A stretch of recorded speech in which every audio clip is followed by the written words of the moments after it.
आस पास है।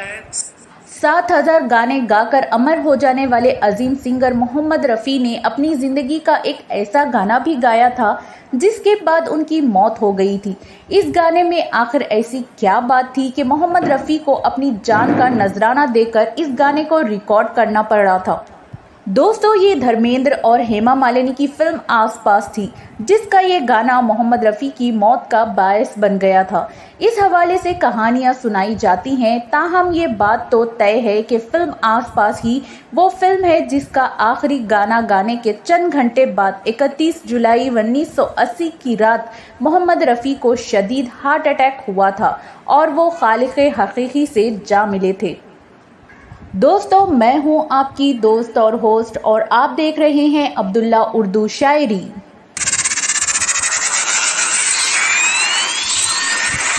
दोस्तों, वीडियो को आखिर तक ज़रूर देखें, वीडियो को लाइक और शेयर करना ना भूलें। चलिए दोस्तों, बात करते हैं मोहम्मद रफ़ी साहब की फिल्म आसपास के गाने के बारे में। लक्ष्मीकांत प्यारेलाल का कंपोज किया हुआ ये गाना बड़ी अजीब और गरीब सिचुएशन के मुताबिक था।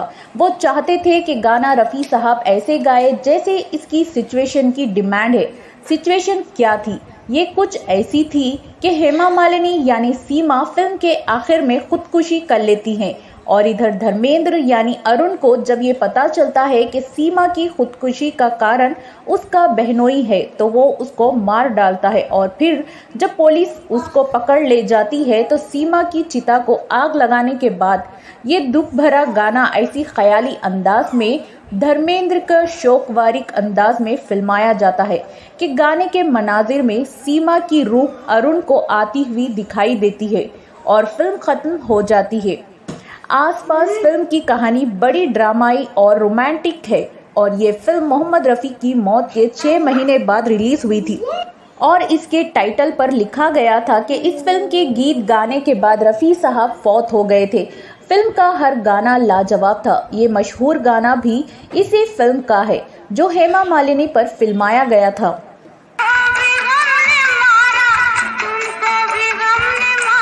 लक्ष्मीकांत प्यारेलाल कहा करते थे कि जब हमने रफ़ी साहब से सिचुएशन डिस्कस की तो वो पहले खामोश हो गए। ऐसा कभी नहीं हुआ था कि वो खामोश होकर सिचुएशन सुनते। उन्हें पहले से मालूम था कि ये गाना धर्मेंद्र जी पर फिल्माया जाएगा। रफ़ी जी कहने लगे, मैंने अब तक सैकड़ों दुखी गाने गाए हैं लेकिन ना जाने मुझे क्यों लग रहा है ये गाना मुझे नहीं गाना चाहिए।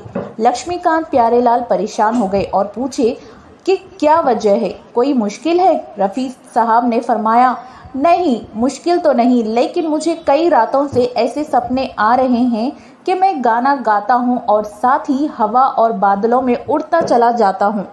कुछ ऐसे ही बोल मैं गा रहा हूँ अभी जो आपने सिचुएशन बताई है। मुझे लगता है ऐसे ही कुछ मिलती जुलती सिचुएशन है जो मुझे सपनों में नज़र आती है। अपनी बात खुद ही झटक कर रफ़ी साहब ने रिहर्सल शुरू करा दी। ये गाना गाते हुए कई बार सांस लेने के लिए रुके। ये रफ़ी साहब का गैर मामूली रवैया था। इससे पहले कभी ऐसा नहीं हुआ था।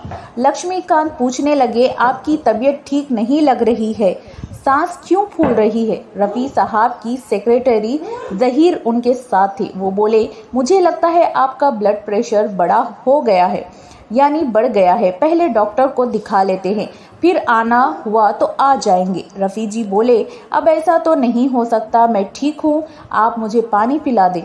मोहम्मद रफ़ी ने 3-4 बार रिहर्सल की। लक्ष्मीकांत प्यारेलाल कहने लगे कि थोड़ी सी कसर रह जाती है गाने में दर्द पैदा उठ नहीं पा रहा। मेरा ख्याल है बाकी हम कल रिकॉर्ड कर लेंगे। रफ़ी साहब बोले, आप परेशान क्यों हो रहे हैं? आप रिकॉर्डिंग का शेड्यूल ख़राब हो जाएगा। मोहम्मद रफ़ी ने इसरार करके गाना रिकॉर्ड करा दिया। गाने की रिकॉर्डिंग मुकम्मल कराने के बाद वो डॉक्टर के पास जाना चाहते थे, लेकिन फिर ज़हीर से कहने लगे, ख़ौफ़ वहम हो रहा है मुझे, चलो घर चलते हैं, मुझे कुछ नहीं हो रहा। मोहम्मद रफ़ी साहब घर वापस जाते हुए यही गाना बार बार गुनगुना रहे थे और ये खिलाफ तौक़ी बात थी कि बरसों बाद ये देखने को मिल रही थी कि फिल्म बैजू बावरा के गाने ओ दुनिया के रखवाले के बाद रफ़ी की फिल्म आसपास का ये गाना ऐसा गा रहे थे जो उनके जहन पर नक्श हो गया था। वो घर पहुंचे तो अपने बच्चों को बताने लगे कि आज मैं एक ऐसा गाना गा कर आया हूँ जो मेरे जहन से निकल ही नहीं पा रहा। ऐसा लगता है कि इस गाने के साथ मेरा कोई रूहानी ताल्लुक़ है। खाना खाने के बाद थोड़ी सी चहलकदमी के बाद मोहम्मद रफ़ी लेटे थे कि अचानक उनके सीने में शदीद दर्द उठा। ये इंतहाई शदीद किस्म का हार्ट अटैक था जिससे वो संभल नहीं पाए और रात 10 बजे के करीब वो खालिक़ हकीकी से जा मिले थे। उनकी मौत के बाद फिल्म आसपास का ये गाना बहुत ज़्यादा मकबूल हुआ था, लेकिन ज़्यादातर लोग इसको मनहूस गाना कहते रहे। मोहम्मद रफ़ी का एक और गाना भी पहले मनहूस करार दिया गया था। ये फिल्म भी बैजू बावरा का गाना था।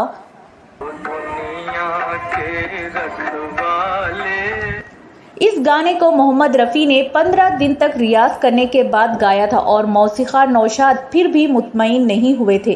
कहा जाता है नौशाद ने गाने के आखिरी सुरों के लिए मोहम्मद रफ़ी पर बहुत ज़्यादा जोर दिया था, जो बहुत ऊंची सुर थी, जिसके नतीजे में उनके गले से खून निकलने लगा था और फिर उनका गला बंद हो गया था। 10 दिन तक वो कोई गाना ना गा सके थे। लोग कहा करते थे कि बैजू बावरा का मनहूस गाना रफ़ी जी की आवाज़ का दुश्मन बन गया था, लेकिन ये नहूसत जल्दी मिट गई। ये गाना आज भी सब गानों पर भारी है और रफ़ी साहब की यादें ताज़ा कर देता है।